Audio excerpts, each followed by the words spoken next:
Good morning, everybody. Welcome to the Flow Show. Busy day already. Morning, Kay. Morning, Stel. Good morning, everybody. How are we all doing? Very good. It's a new month. Let's make it a good one. Pinch punch, first of the month, no returns. I'll get in before you do.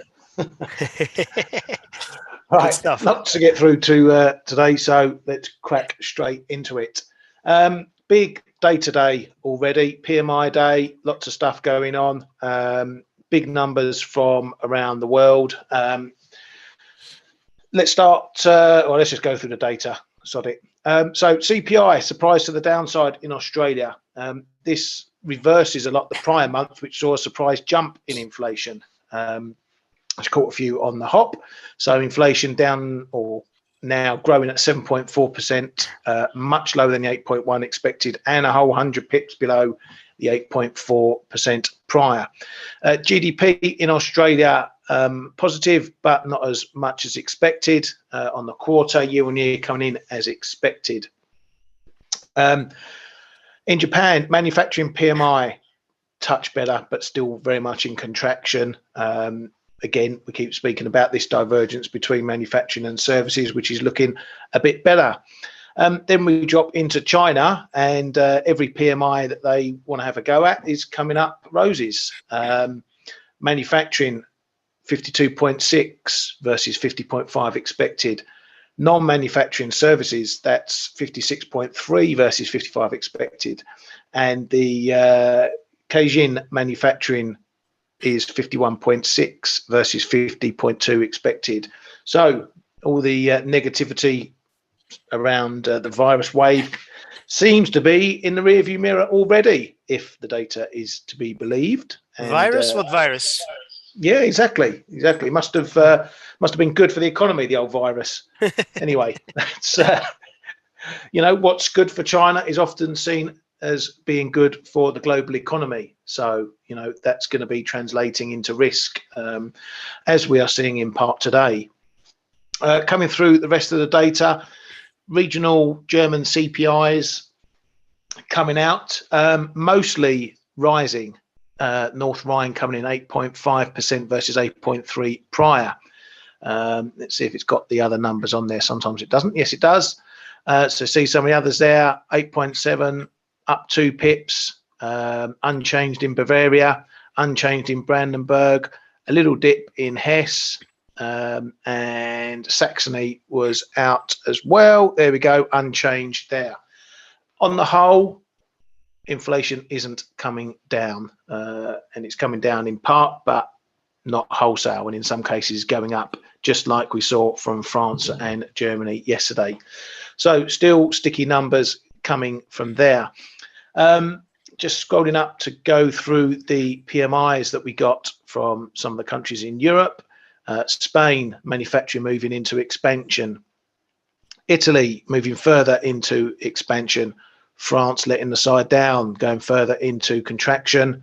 Germany moving up, getting worse in contraction there. So not a level playing field in the manufacturing sectors in the Eurozone. Coming down, let's have a look at Greece. Oh, look, go Greece, 51.7. That's what have you been doing, Stel? That's my wife. Is that your surfboard production kicking in? Hey, we've been through so much crap that at some point you have to recover, right? Yeah, they say even a blind squirrel finds a nut now and again. Now, in all fairness, and I don't want to be biased, although one of my very, very close friends is a minister in the current government. This current government has done a lot. And I mean, I do mean that. And I'm usually very cynical, and they've done really well. They're trying to do a good job. So, I'm happy about that. But anyway, go Greece. Yeah, that job they've done was just squeezing more shekels out of the Eurozone. But yeah, it's quite surprising because over the GFC and the banking crisis and all that sort of stuff, there was a little bit of a revolving door on Greek politics, wasn't there? It seemed like every other week there was a general election and another 200 parties.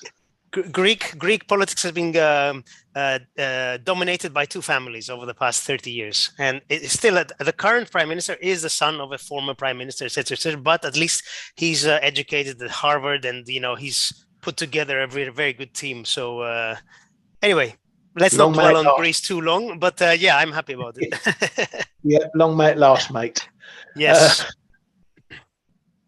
Right, so just looking quickly at the UK data as well. The PMI, a slight improvement there as well, 49.3 versus 49.2 expected in the prior flash number. Still in contraction though, but it's the first rise in some 8 months, so looking okay there. The consumer credit numbers were a bit worrying. Mortgage approvals coming in a bit higher than expected, but still running at quite low levels. Mortgage lending a bit softer. The BOE consumer credit came in at 1.597 billion. Now, the issue we have here is that some 1.1 billion of that was credit card lending, i.e. people using the plastic. This has been running pretty low recently, no red flags from this at all. So that jumped to 1.1 billion in credit card spending. We need to keep an eye on, because if it continues, it could be signalling that finances are tight amongst UK consumers, and thus they're having to put more on the plastic, the short-term credit. That can impact spending, activity, debt, that sort of thing further down the line. Could be a crimp on economic activity if that continues. We know that January was a big retail month, as we've seen around the globe. Could be a signal here that it was all put on short-term credit.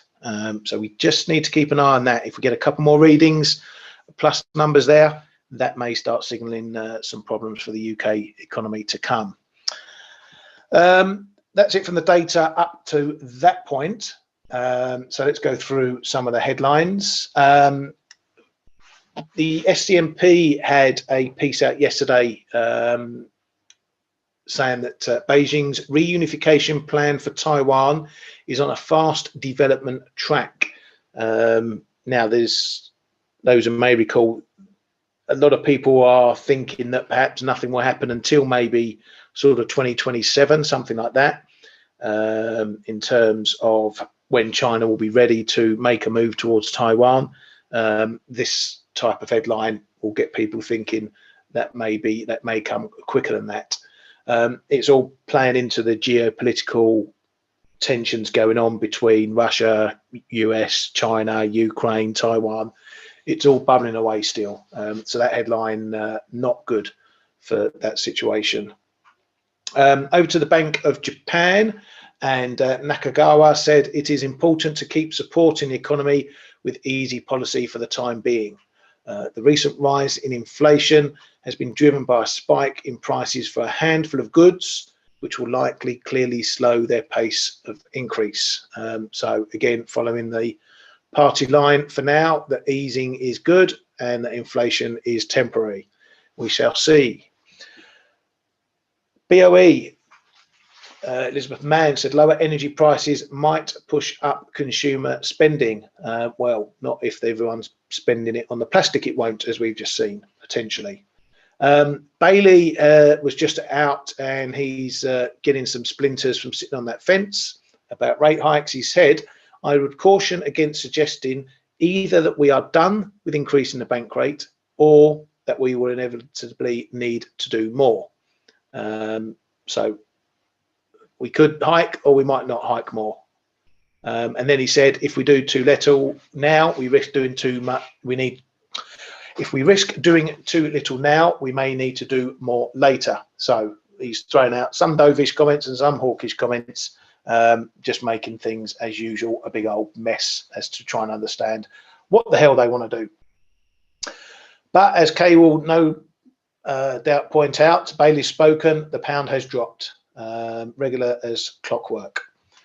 The UK Treasury is looking at a potential U-turn on the cut to energy subsidies. This is the support the UK government is giving firms and consumers to do with energy price rises. That was set to end in April. Now they're looking at maybe continuing that for a bit longer.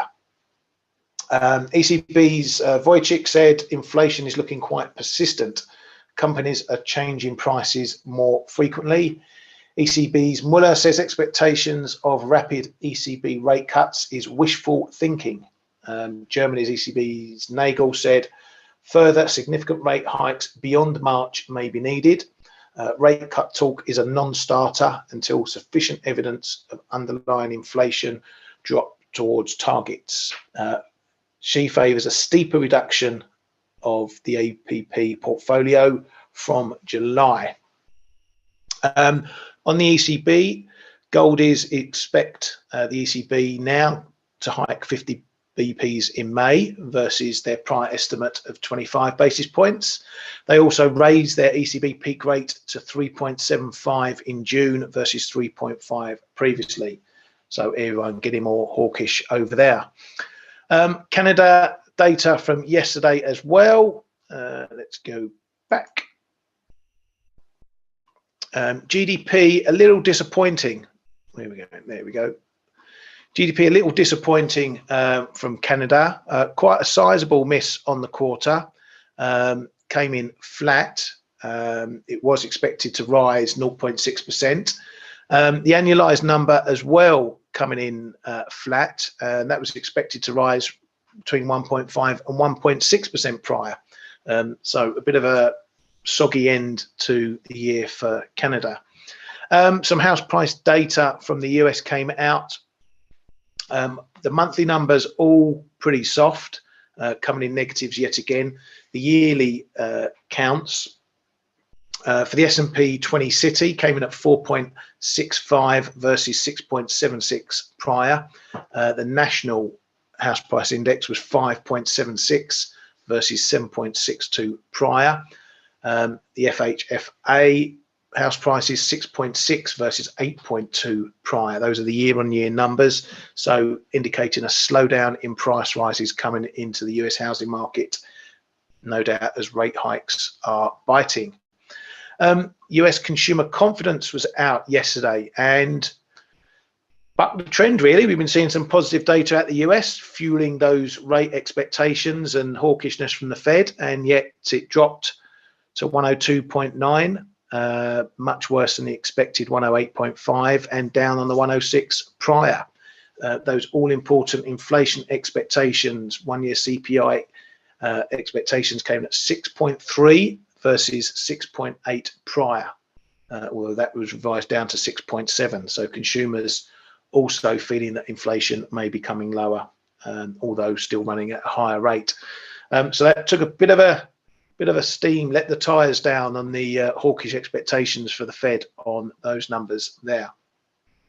Hasn't stopped some banks thinking that the Fed might get to 6%. Bank of America research said they might have to raise rates that high to combat everything that's going on.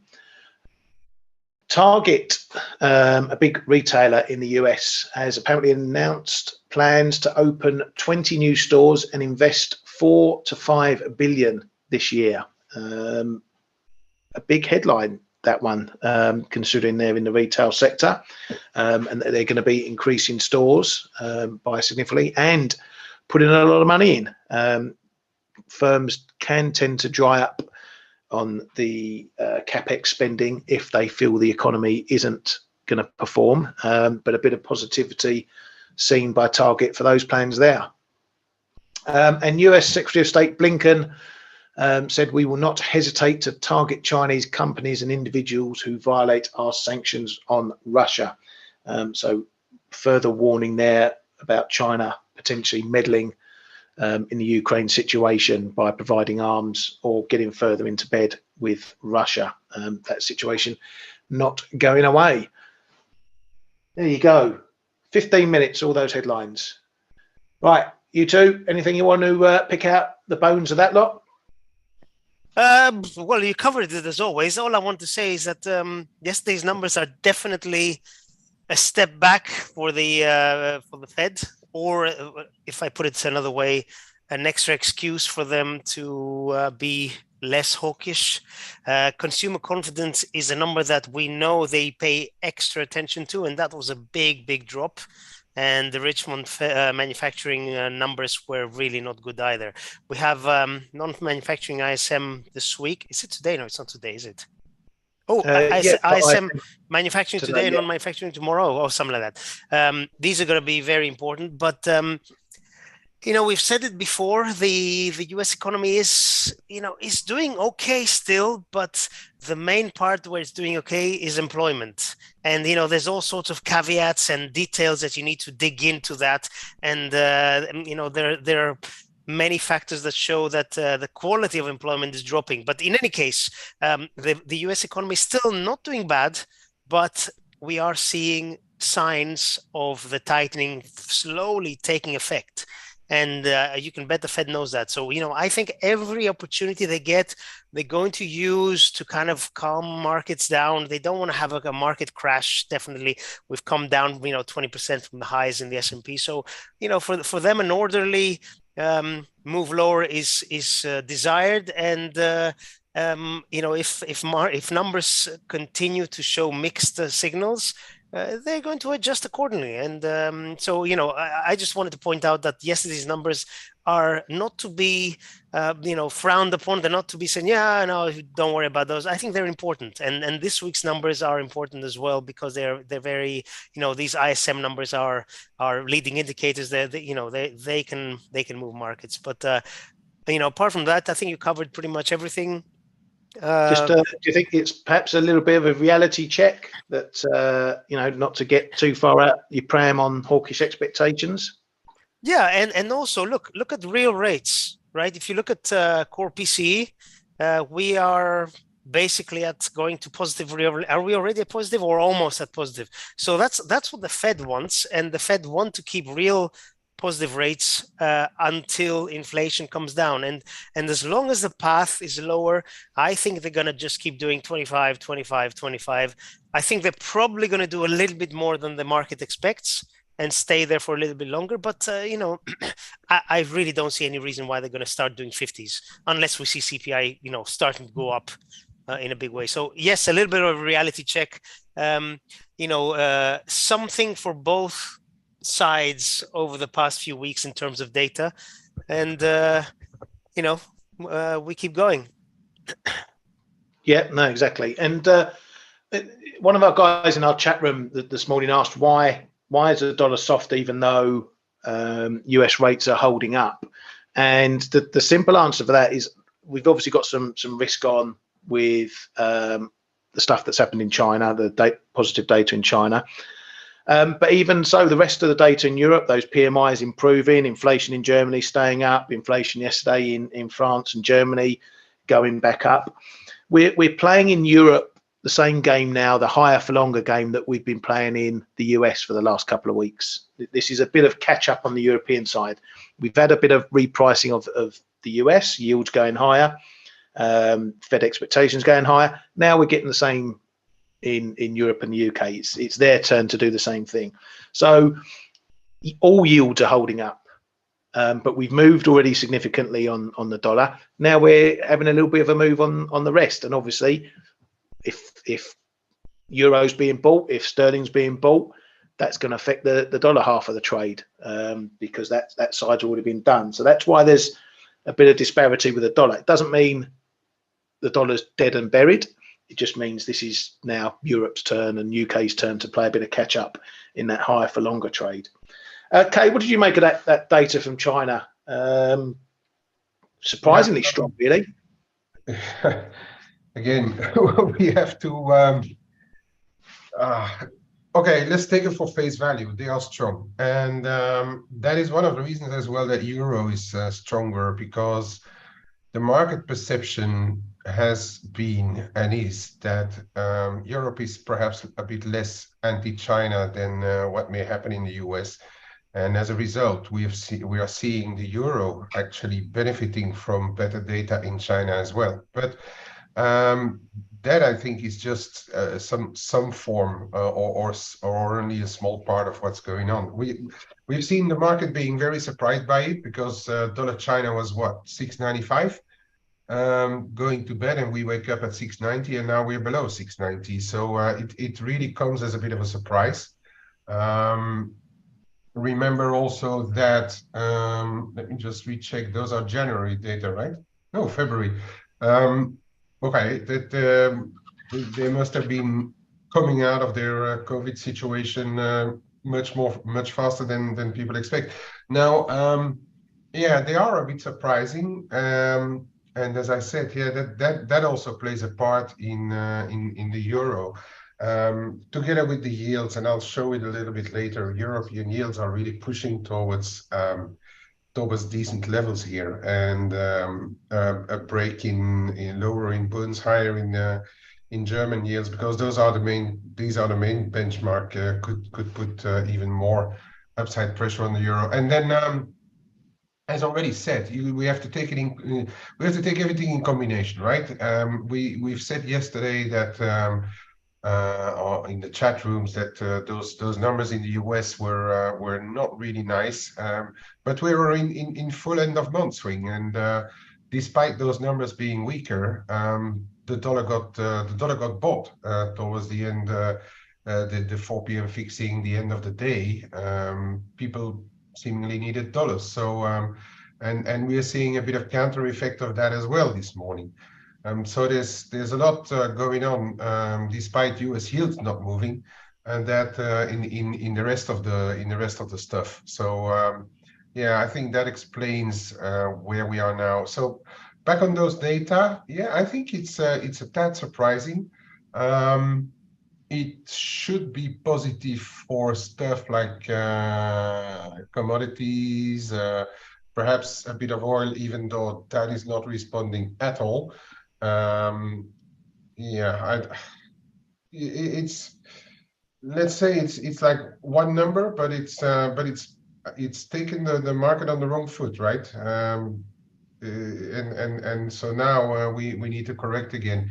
I also think this afternoon, after those yesterday's US data, this afternoon the ISM and the S&P manufacturing PMI will be quite important. We know that manufacturing is lagging a little bit on services, but if we get a negative print, this market is fast enough to punish the dollar again, and I don't think it will refrain from punishing the dollar, because it loves to do that. So yeah, I'd be a bit cautious on those numbers this afternoon if they confirm a lower print. If they in turn confirm a higher print, then so that it's going to be a binary event for me. Then I reckon the US 10s is going to come much closer, or even go above 4%, and then it's going to be more of a mess than than what it is now. Yeah. So Yeah. and on the data, on the news front, no, I don't really see much more than what you have been saying already. There's going to be a lot happening in the coming week as well. We can talk about that towards the end of the week, or on Monday or so, because we've got the Chinese 2 sessions also starting, where it's rumored that Xi is going to take more control of the Chinese finances as well, getting more involved in whatever happens to even monetary policy, if we understand what the specialists are saying. So there's still a lot to happen. Yeah, definitely. Sorry, just to finish and just to confirm what you said before regarding my own view on Bailey. We're running pretty close to 100% of hit rate when Bailey talks that Sterling's getting covered. I maintain my view. On the day Bailey speaks, don't be long Sterling. we should probably patent a trading indicator, the Bailey. Yeah. The Bailey trade. Yeah. The Bailey bullshit indicator, BBI. Yeah. As soon as he speaks, don't be long. Yeah. But it's right what you say about ISM, and I'm going to be looking on the other side. If it is a good number, I want to see how much more yields and the dollar can do, because I think, it's looking potentially like we might have priced this phase of Fed expectations. If we look at 10-year yield, getting just up to that 9.98, not quite 4% mark. I'm beginning to wonder maybe that's the area we've priced for now. unless the data really starts kicking on further. That means much higher CPI, not just 1 month of PCE when all the CPIs have been still coming down, but all moving in the same direction. Because remember, we are really only trading the potential for, maybe the rate ceiling to go up another 50 basis points. That's not 700-800 pips more in dollar pairs. And even the higher for longer stance doesn't mean we're going to be shooting rates to much higher than that potentially. So we've had a decent bit of repricing already. We've got some levels to look at. Dollar yen got up to right into that 137 zone, right into those moving averages, and I managed to make a mess of that trade as well. We got right up there into the DMAs. Didn't quite touch 137, but close enough. I jumped in a short and then got cocky and tried to reverse it over the fix at 136.50, and got taken out of that, and it's come all the way down since. So made a bit of a pig's ear of that one. I know some of the guys in our room rode that nicely from the top there, but technically, it's worked. The levels worked. So that's set a marker now, this area into 137, has set a marker. If we get strong data from the ISM, I'm going to be watching closely to see if we get a move up there and how the price reacts. I was waiting to get over the month end for my core shorts, which aren't in the best place at the moment. So if we do get another test and hold of this 137, I'm going to potentially look to add to that position, give myself a bit more leeway, see what happens. It may be a case that if we do get a decent pullback, I might try and get out on the average or lower my risk on an average basis, rather than thinking this is going all the way down to 127 again. So for the moment, I'll be looking for the data to see if it's good. Are we going to see yields going higher, or have we found a bit of a ceiling? If we found a bit of a ceiling, then perhaps the only other way is to move off that ceiling and maybe sit and find a bit of a range. So for something like dollar yen, we may find we're setting up perhaps in a 134, 135 range, between there and 137. We've seen it time and time again where we have repricing and then we find a bit of a range, 200-300 pips, before we get a bit of a move outside of that. So I think we may be seeing some ranging coming ahead, but the price action will be my guide.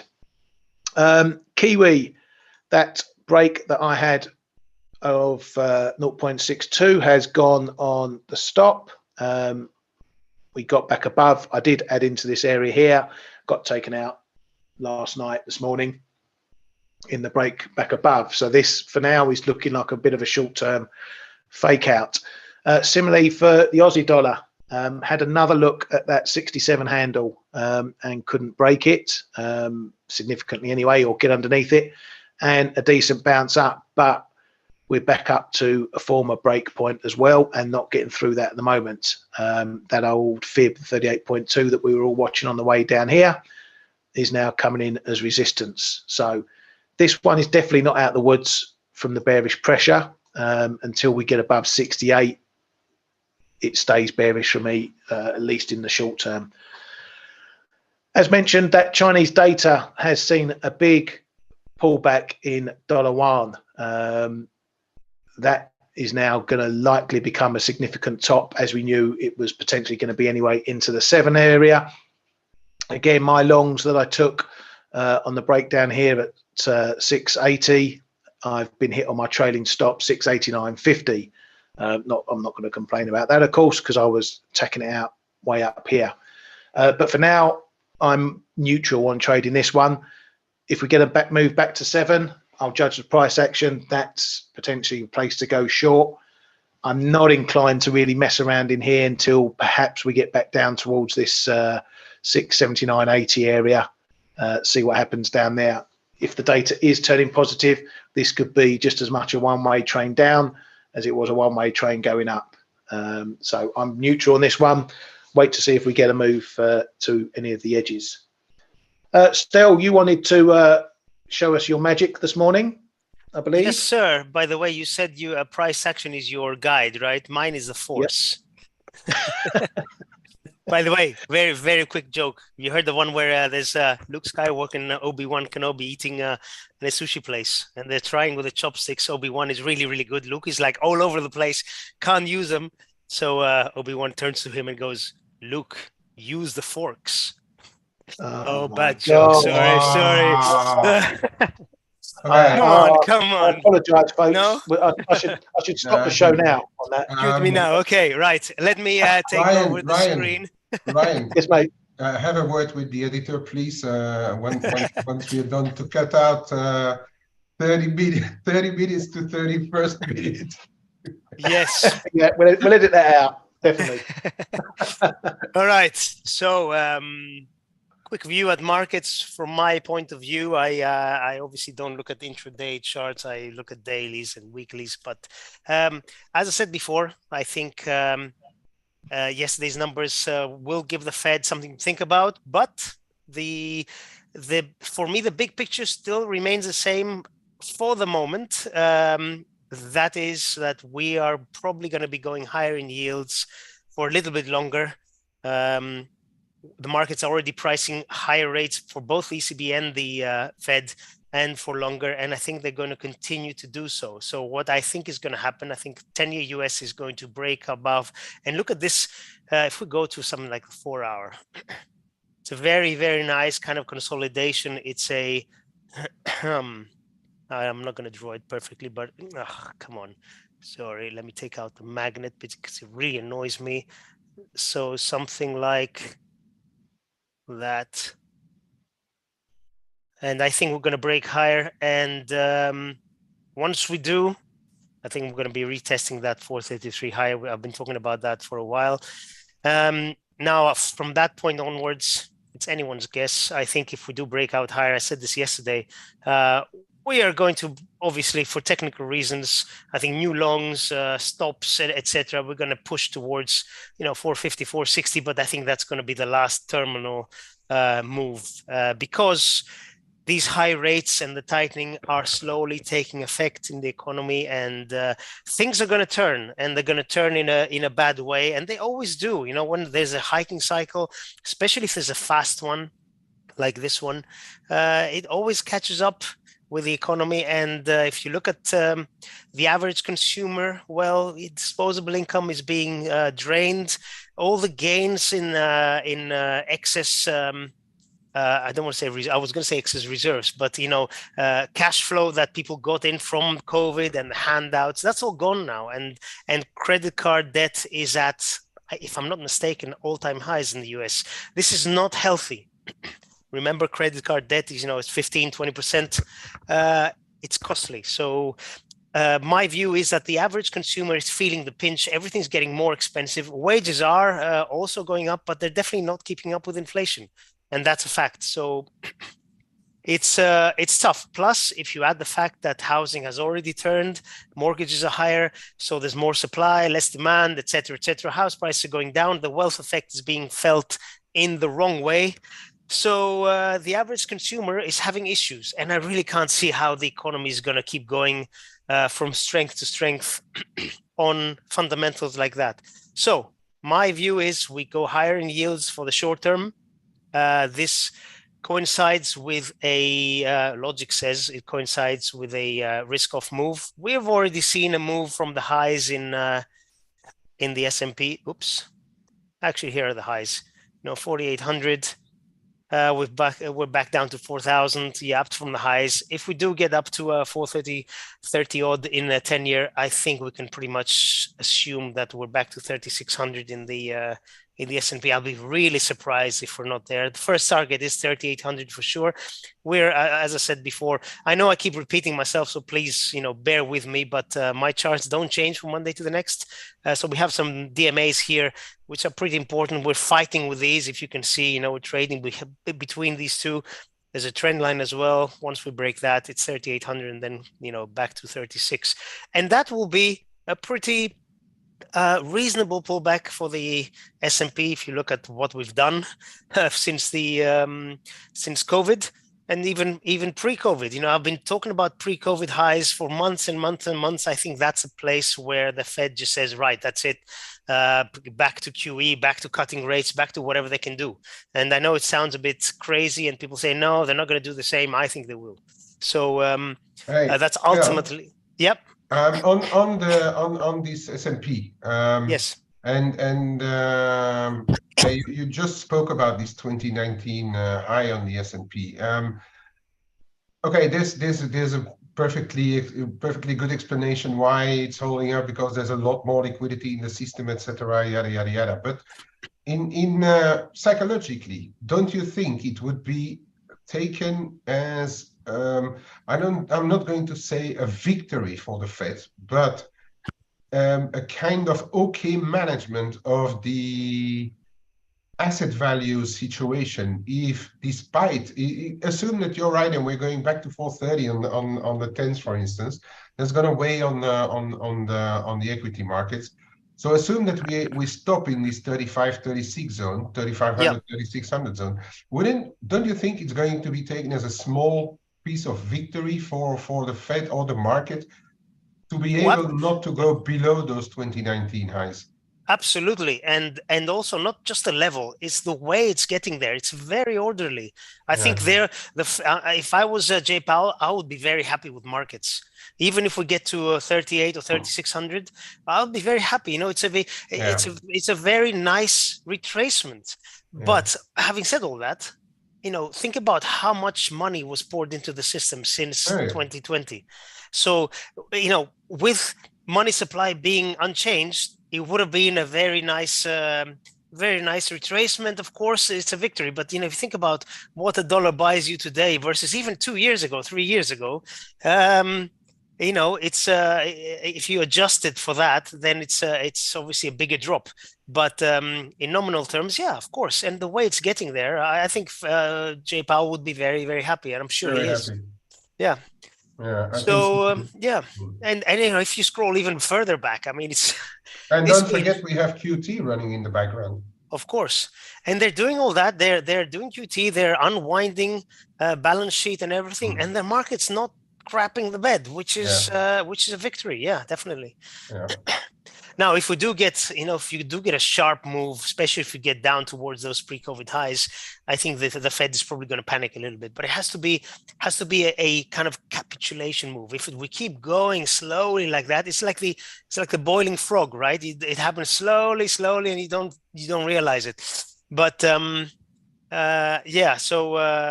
what I worry about in terms of market valuations is all these people who got into what's the name, Robinhood and all that, and we're buying stocks with the COVID money, and we're getting long up here, and cryptos and all that. So that I worry about those, but if you gamble, you gamble. So currency wise, I still think the euro dollar is trading sideways. Let me go back to a 1 day. Both central banks still in tightening mode, still, kind of surprising to the hawkish side. The Fed is telling us they're going to be doing more for longer. The ECB telling us they're going to be do 50s, couple maybe, I don't know how many. So this pair is being pulled from both sides. So I don't see any major direction on this. If you put a gun to my head, I'll probably buy it, but I don't see any major direction. Obviously, if yields go higher in the US, they're probably going to follow in bonds as well. But generally speaking, 10-year US goes higher in yield, the dollar kind of rallies a little bit. But for the moment, I see the euro dollar going flat. I mean, obviously there's daily moves, but DXY is kind of ranging. We really have to go above probably 106-ish. There's these highs here, 105.60 something. So probably get to 106 and above for me to think that we're really getting to a move higher, or drop below these lows, 103.40, which is probably going to be coinciding with the 50 DMA for me to get bearish. So at the moment I think we're ranging, and looking at things like metals, also, I think we're ranging. I'm going to ignore the last couple of days, which are pulling back higher. I think if yields go higher, they are bound to go lower. So yes, we are seeing a nice little recovery, but it's still a downward trend, and I still think the most likely scenario is we see one more low in both gold and silver, and hence my hesitation in getting very long these. I'm very bullish, but I'm gonna take my time. I am already long a little bit of silver. You know me, I tend to be a little bit early with my entry, so I'm long smallish position at about 50 cents from here, above here. So I'm negative on this, but as I said before, I'm going to be loading up more somewhere between 18.30 and 19.10, depending on how we go, if we go there. So yes, we are going higher in metals, but I think it's just a short-term blip. I think we're going to be going a little bit lower, but I always want to have some position in just in case something starts flying higher. So that's my strategy on that. I will keep trading it as I have always traded it. Cryptos are doing well. They usually do on when equities rally, and here we really need to see 25.3 and above for Bitcoin to call it a breakout. We are now kind of consolidating, although it looks like some kind of bullish consolidation, I have to admit. The overall structure here was looking bearish, but this is kind of negating that. So I think this is no longer looking bearish, and every opportunity cryptos get, they outperform on the upside. They outperform by quite a margin. So they are looking strong at the moment. But having said that, if yields go higher, I think we have to see a move lower in cryptos. A very, very similar story in Ethereum, actually a lot tighter. And have to see something above 1740 to call it a breakout, or maybe this trend line here, which 1715 or whatever that is. Pound's getting a beating, but I still think that the bad days, the dark days in the pound are probably over for now. I think you guys will remember I changed for those who are ForexAnalytix members, I changed my macro bias after a long time from being bullish. I changed it to neutral back just above 89 a couple of weeks back. And I think that especially given this Brexit development, I know I've been talking about it for 5 years, but I think a lot of bad news have already been priced in, and the pound has underperformed over the past months. And I think the most likely scenario is now we kind of range trade with a slight bias to go higher in the pound, so lower in euro pound. The cable is a little bit different because I think that the dollar is probably going to strengthen in the short term due to yields going higher. But also, these 124 or something, I know we're not that close, but I think these levels are going to hold. And these levels, this is the resistance that the pound really has to take out for us to get bullish. I think this kind of consolidation here is probably going to resolve itself to the downside as the dollar strengthens. If what I think happens is going to happen with yields, but as I said before, I don't have a bias, a bullish or bearish bias on this, because I do think that the pound is probably going to find some support, having really traded badly over the past few years. I mean, if you look at the way it's traded after the Brexit vote, it's been disastrous. What else can I look at? The yen. We talked about the yen. It was consolidating up here. It broke above the previous highs and then just came back, just in case anybody wanted to get long that. So it's still sideways. I have to admit I was disappointed by what's the name of the guy? UAIDA. You guys know the names. I keep forgetting all those. The Bank of Japan at some point will have to change policy, and they just seem so unwilling to do so. So it is disappointing. You know what? It gives me the feeling of people looking for the pivot in the Fed. They are now desperately wanting to see the BOJ give up YCC. And somewhere there's a risk that they will have to reprice at some stage as well. Yeah. But yeah, I think, as we were showing so many times, if you look at the daily, there's a big confluence there on the moving averages. The 100 and the 200 are really walking together there. On the daily? Yeah, on the daily, in the daily. Oh, 100 and 200. Okay, I have the 50 and 200, yeah. And they seem now to that people are watching those, right? We had the top of the cloud up there as well for a while, but that's now coming in a lot lower, just below 135, I think, 135.80 or so. 134.80 also, so that's going to be an important level. But yeah, it was important up there, right? And we've been signaling that. A few of us have been trading that in the room as well. So that's been a decent trade up there.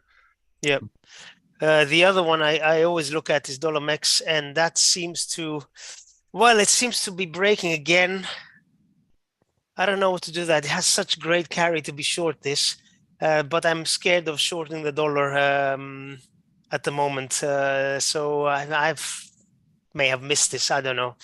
You know, I hesitated, so I don't have a position, but this is definitely a good short. If you're short already this, it's a really good trade. You get paid for this, and you kind of know where you're wrong. You know, I would probably say not these levels. I think anything above 1850, 1853, 52, yeah. 1852, and you're wrong. It's a nice short if you have it.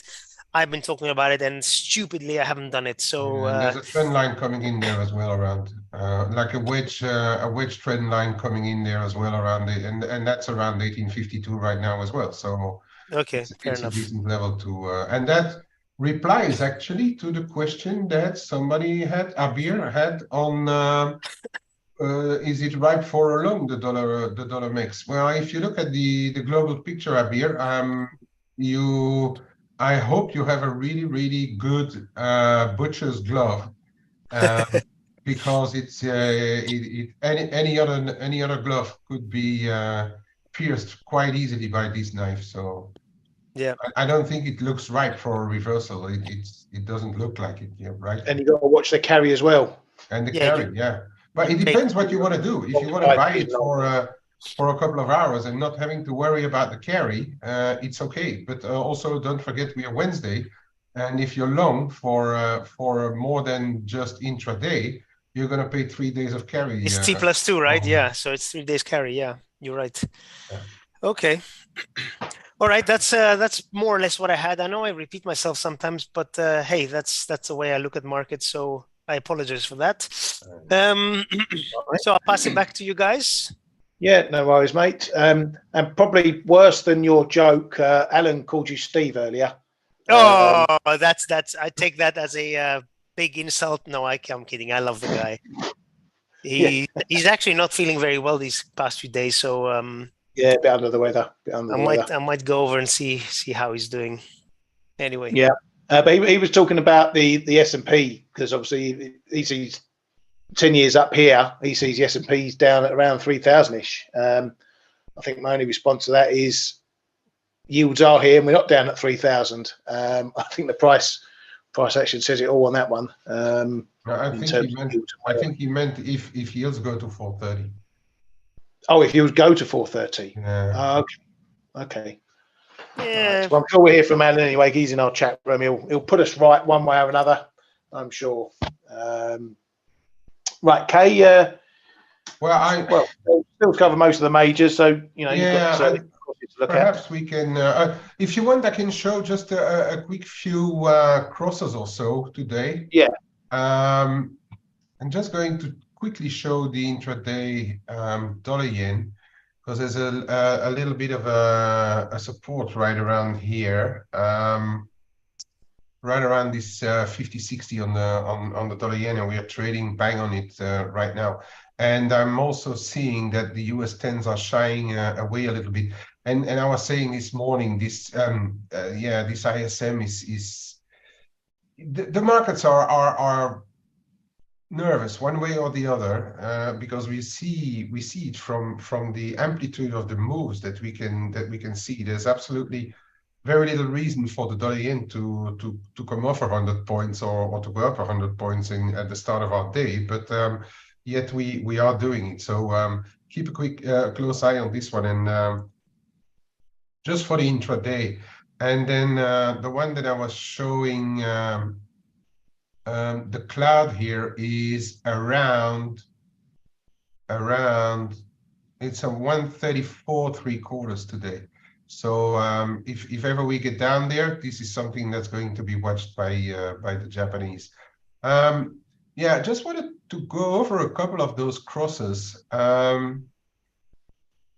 Euro sterling basically undone in a few hours what it did over the course of the past week. So that should tell us that whatever we saw from the start of this week at least is likely to have been just one big end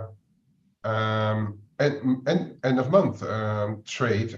I still think there was a bit of positivity over EU UK deal, which may have helped it lower a little bit. But interesting to see is that we held the low of January as well.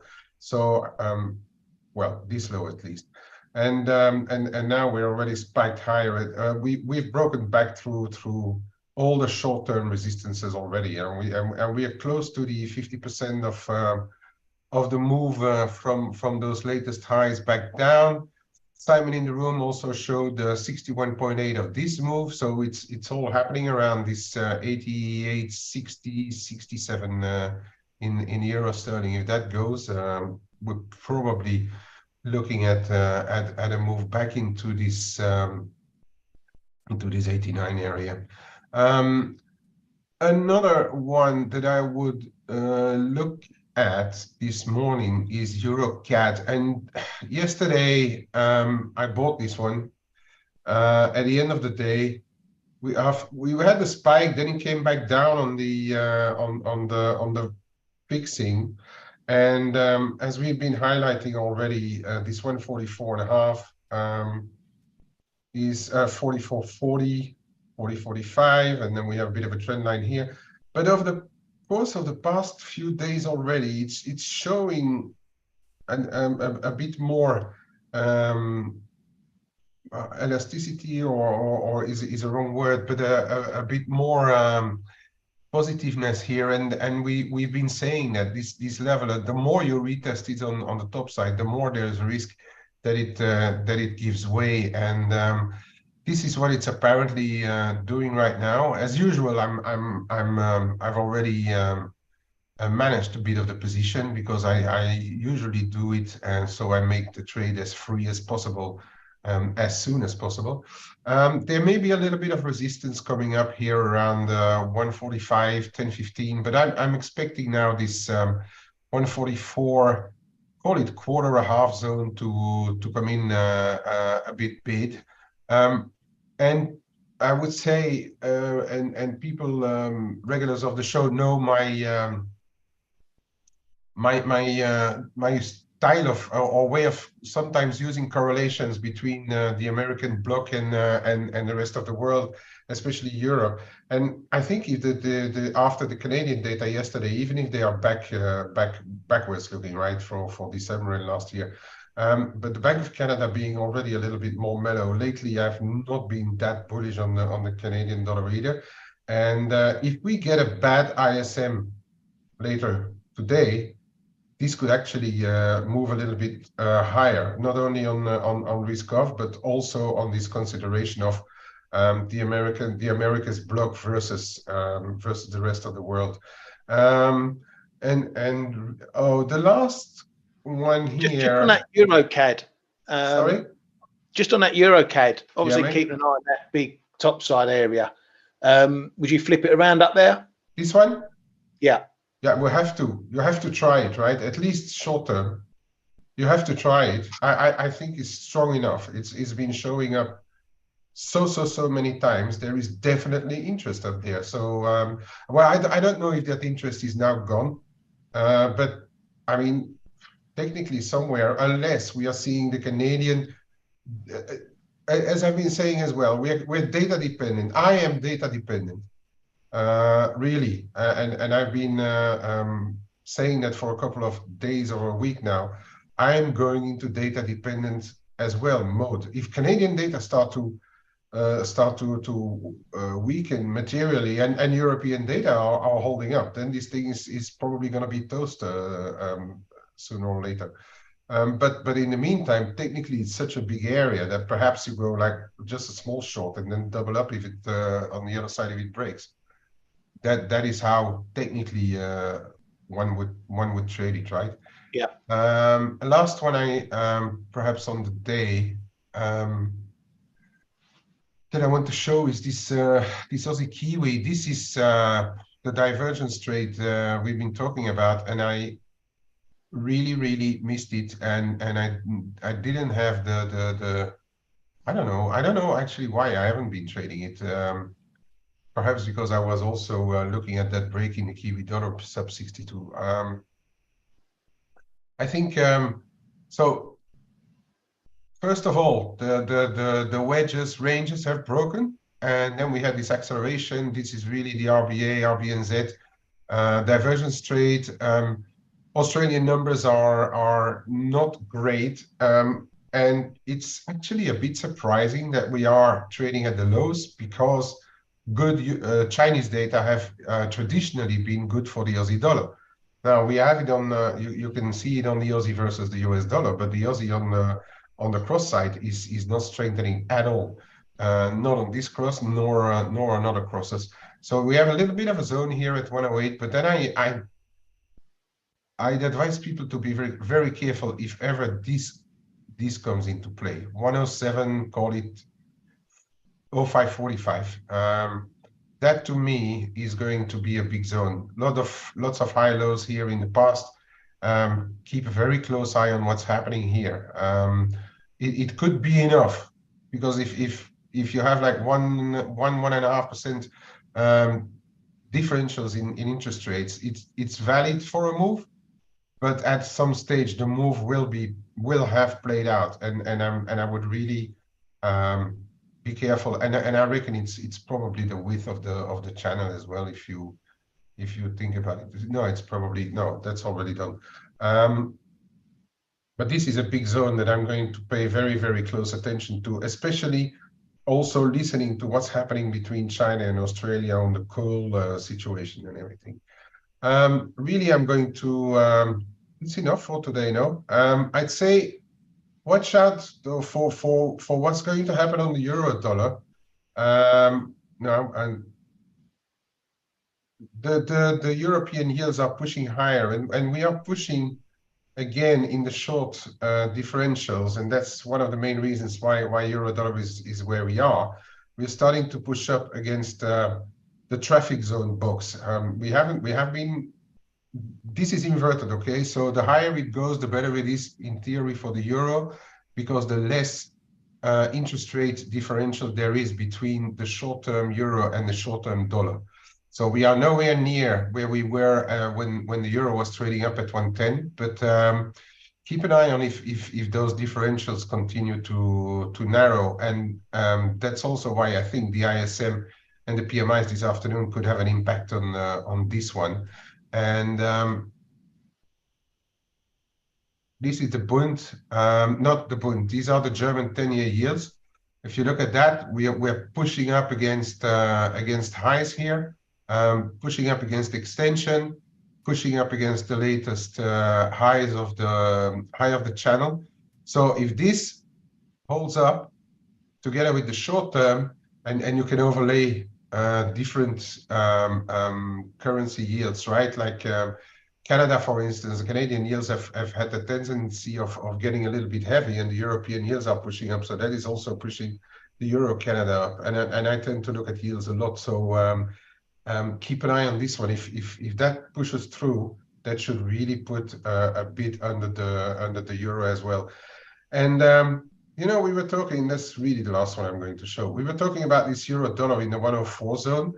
I've got the impression that unless something really comes out very positive for US and drives it down lower, it starts to feel to me that 105 low prints in the euro dollar could be enough for this round. So that is just a general feeling that I wanted to share right now. And with that, I give it back to you, Ryan. Thank you very much. Well, just before we go, Ali's asked why is gold surging higher? In this instance, grab your gold chart, overlay dollar yen. You'll see exactly why gold's going higher. Purely a dollar move for me. One thing that is surprising, given those Chinese PMIs and the better data, the oil is down today. That's not something that computes in my mind. If China's picking up and it's a global boom for the or boom for the global economy, you'd expect oil to be jumping, and it's not. So in that sense, no idea what's going on there.